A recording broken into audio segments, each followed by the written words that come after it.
ਵਾਹਿਗੁਰੂ ਜੀ ਕਾ ਖਾਲਸਾ ਵਾਹਿਗੁਰੂ ਜੀ ਕੀ ਫਤਿਹ। ਆਪ ਸਾਰੀਆਂ ਸੰਗਤਾਂ ਨੂੰ ਧੰਨ ਧੰਨ ਸ਼੍ਰੀ ਗੁਰੂ ਰਾਮਦਾਸ ਜੀ ਦੇ ਆਗਮਨ ਪ੍ਰਕਾਸ਼ ਪੁਰਬ ਦੀਆਂ ਲੱਖ ਲੱਖ ਵਧਾਈਆਂ ਜੀ।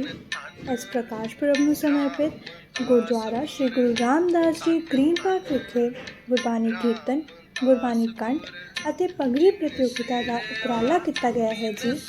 ਗੁਰਬਾਣੀ ਕੀਰਤਨ ਅਤੇ ਗੁਰਬਾਣੀ ਕੰਠ ਪ੍ਰਤੀਯੋਗਿਤਾਵਾਂ ਦੇ ਰਜਿਸਟ੍ਰੇਸ਼ਨ ਫਾਰਮ ਲਿੰਕ ਰਾਹੀਂ ਦਿੱਤੇ ਗਏ ਹਨ ਜੀ। ਫਾਰਮ ਭਰਨ ਦੀ ਆਖਰੀ ਮਿਤੀ 12 ਅਕਤੂਬਰ ਹੈ ਜੀ। ਆਪ ਸਾਰਿਆਂ ਨੂੰ ਬੇਨਤੀ ਕੀਤੀ ਜਾਂਦੀ ਹੈ ਕਿ ਵੱਧ ਤੋਂ ਵੱਧ ਆਪਣੇ ਬੱਚਿਆਂ ਨੂੰ ਇਹਨਾਂ ਪ੍ਰਤੀਯੋਗਿਤਾਵਾਂ ਵਿੱਚ ਭਾਗ ਕਰਾ ਕੇ ਗੁਰੂ ਘਰ ਦੀਆਂ ਖੁਸ਼ੀਆਂ ਪ੍ਰਾਪਤ ਕਰੋ ਜੀ। ਗੁਰਦੁਆਰਾ ਪ੍ਰਬੰਧਕ ਕਮੇਟੀ ਵੱਲੋਂ ਜੇਤੂਆਂ ਨੂੰ ਬਹੁਤ ਸਾਰੇ ਇਨਾਮ ਵੰਡਣ ਦੀ ਘੋਸ਼ਣਾ ਕੀਤੀ ਗਈ ਹੈ ਜੀ।